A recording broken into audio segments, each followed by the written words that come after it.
देवदैत्यकं नताशुभाशुनाशकं नमामि तं विनायकम् नमामि तं विनायकम् न वेतरातिभीकरं न ओदितार्कभास्वरं न मत्सुरारिनिर्जरं न तादिकापदुद्धरम्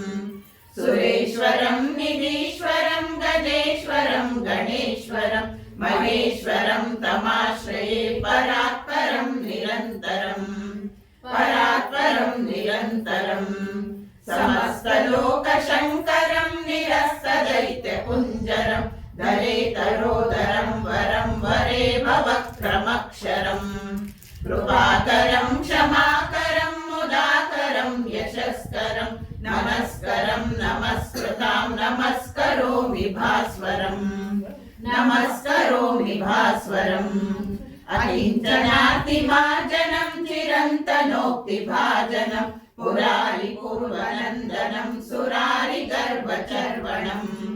प्रपञ्चनाशभीषणं धनञ्जयादिभूषणं कपोलदानवारणं भजे पुराणवारणम्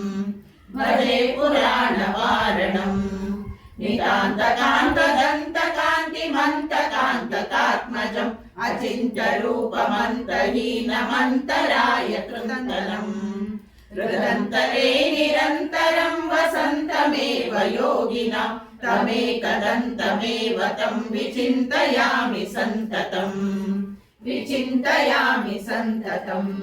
महागणेश पञ्चरत्नमादरेण योन्वहं प्रजल्पति प्रभातके हृदि स्मरन् गणेश्वरम् अरोगतामदोषतां सुसाहितीं सुपुत्रतां समाहितायुरष्टभूतिमभ्युपैति सोचिरात् श्री गणेश